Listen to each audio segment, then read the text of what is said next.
Samedi soir, il y a eu un orage important à Minorque et la mare s'est remplie évidemment de l'eau de l'orage. Vous le voyez, elle est pleine et c'est un peu exceptionnel en été.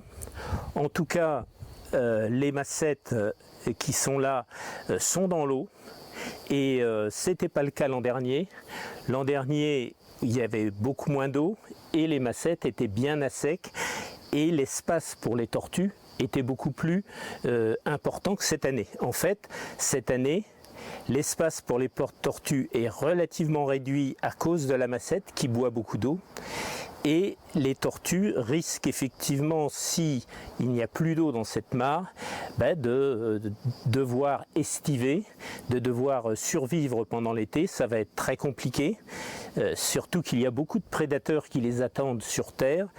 Et donc cette mare, c'est vraiment leur seule sécurité, c'est le seul endroit où elles se sentent, disons, à l'abri de tous ces prédateurs, comme les rats, comme les muscélidés, etc.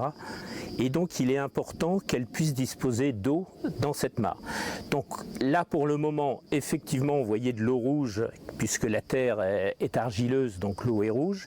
Et donc là pour l'instant, ça peut durer quand même presque tout le mois d'août, hein, cette eau rouge et cette possibilité qu'elles ont d'avoir de l'eau, mais ça ne sera pas le cas tous les étés et il risque d'y avoir effectivement des situations compliquées pour ces animaux, pour leur survie, si effectivement l'été, la mare est totalement à sec. L'an dernier, pendant notre séjour, nous avons fait des vidéos et la mare était très très petite, mais les typhas n'atteignaient pas la mare et restaient sur la zone sèche. Quand on est arrivé cette année de nouveau sur cette charca, comme on dit en espagnol, eh bien les typhas étaient dans la mare, avançaient et la mare s'était évidemment très réduite. Par contre l'eau était claire et nous avons pu voir et comptabiliser 6 cistudes qui au son de notre voix sont sortis et se sont approchés de nous. Avec le temps, elles sont devenues assez familières et nous reconnaissent et s'attendent évidemment quand on les voit à ce qu'effectivement on leur donne un petit peu d'alimentation quand on les piège.